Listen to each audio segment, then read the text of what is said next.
नमस्कार दोस्तों, मेरा नाम राजेश बब्बर है और मेरे सहयोगी अशोक कुलवंजी हम दोनों मिलकर एक चैनल रन करते हैं। अगर आप हमारे चैनल पर नए हैं तो प्लीज सब्सक्राइब जरूर करें, शेयर जरूर करें अपने फ्रेंड्स, अपने रिलेटिव्स के साथ। अभी मैंने कुछ ट्रेंड चेंज किया है जिसमें सिर्फ 4 या 5 मिनट की वीडियो आपके सामने मैं प्रस्तुत करूंगा, जिसमें एक टेक्निक आपके साथ में शेयर करूंगा, फिर आप उस टेक्निक को प्रैक्टिस कर सकते हैं डिफरेंट डिफरेंट कुंडलियों में। तो आज मैं बात करने जा रहा हूँ थर्ड हाउस के बारे में। कुंडली का तीसरा भाव, ये लगन कुंडली से आपको लेना है। आप चाहें तो प्रैक्टिस के लिए इसको चंद्र कुंडली से भी ले सकते हैं, लेकिन मैंने यहाँ पे लगन कुंडली से ही लूंगा। और आज मैं आपको बताऊंगा थर्ड हाउस में जब नेगेटिव प्लैनेट्स बैठते हैं तो कैसे पर्सन के नेचर में चेंज आता है, क्या प्रेडिक्शंस आपको करनी है। एक प्रेडिक्शन मैं आपको उसमें बताऊंगा। तो तीसरा भाव, इसको शुरू करने से पहले भगवान गणेश जी और भगवान शनिदेव से आराधना करूंगा, सबके घर में सुख और शांति बनाए रखें। तीसरा भाव क्या होता है? तीसरा भाव बहुत सारी चीजों को सिग्निफाई करता है। आपके सिबलिंग्स, छोटी मोटी यात्राएं, कम्युनिकेशन, कैसे आप एक दूसरे से वार्तालाप करते हैं, ईमेल्स वगैरह लिखना, पेपर वर्क हो गया, वीजा, ये सारी चीजें होती हैं थर्ड हाउस से देखी जाती हैं। आपके पड़ोसी थर्ड हाउस से देखे जाते हैं। बहुत सारी ऐसी चीजें हैं। हार्ड वर्क थर्ड हाउस से देखा जाता है, पुरुषार्थ जिसको आप कह सकते हैं। पर्सन डरपोक होगा या पर्सन बहुत दबंग होगा, ये भी थर्ड हाउस से देखा जाता है। इसके भी अलग अलग कॉम्बिनेशन होते हैं कुंडली में, लेकिन आज एक सिंपल टॉपिक ले रहा हूँ, कम्युनिकेशन। थर्ड हाउस को कहते हैं बहस करना। जब पर्सन किसी से आर्ग्यूमेंट करता है, बहस करता है, ये थर्ड हाउस से देखा जाता है। तो पहली चीज, अगर थर्ड हाउस में नेगेटिव ग्रह बैठे होंगे, शनिदेव, मंगल देव, राहु, केतु देव, तो पर्सन की नेचर बहुत आर्ग्यूमेंटेटिव होती है, यानी बहस करने में बहुत उत्तीर्ण होता है। लेकिन ये डिपेंड करेगा हर प्लैनेट की क्वालिटी के ऊपर, किस तरह का वो प्लैनेट है, कौन उनको देख रहा है, किसके साइन में वो बैठे हैं, उसका साइन लॉर्ड कहाँ पे है, उनके साथ अगर कोई प्लैनेट बैठा है तो वो भी अपना इफेक्ट डालेगा। तो सारी चीजें हमेशा कंबाइन करके देखनी है आपको। सिर्फ एक ग्रह से कभी भी प्रेडिक्शन नहीं करना है। तो जो मैं आपको बता रहा हूँ ये एक जनरल प्रेडिक्शन है, आप इसको यूज कर सकते हैं, बिल्कुल भी गलत नहीं होगा। और अगर आपकी कुंडली में तीसरे भाव में शनि है, थर्ड हाउस, तीसरे भाव में अगर आपके शनि बैठे हैं, चाहे वो मेल कुंडली हो फीमेल कुंडली हो, दोनों के लिए सेम रिजल्ट होगा। ऐसा पर्सन बहस करने में, आर्ग्यूमेंट करने में बहुत उत्तीर्ण होता है।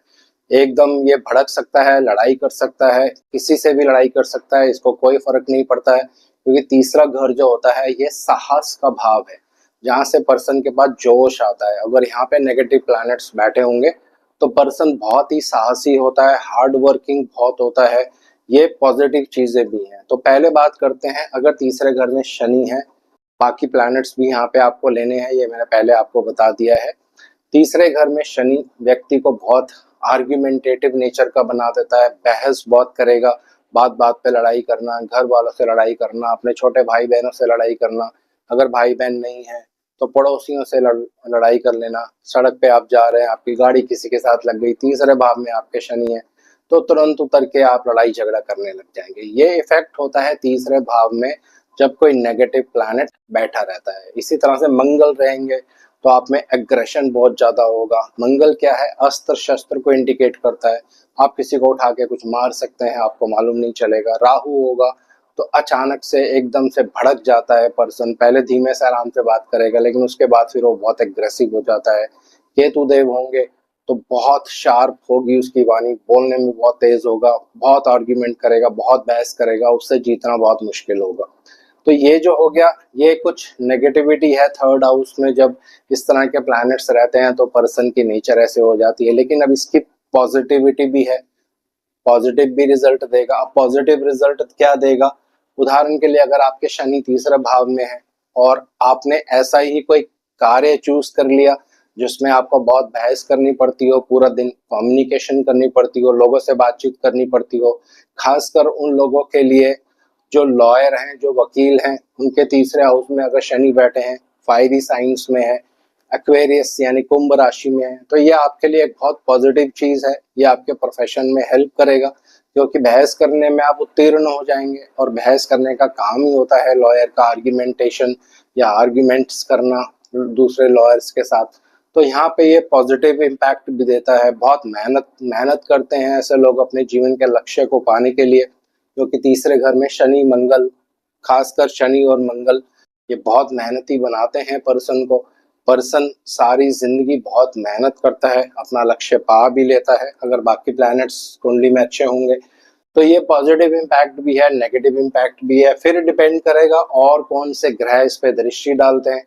उदाहरण के लिए अगर इस पे बृहस्पति दृष्टि डाल रहे हैं सप्तम भाव से बैठकर, तो फिर शनि का जो आर्ग्यूमेंटिव नेचर है उसमें कुछ कंट्रोल जरूर करेंगे।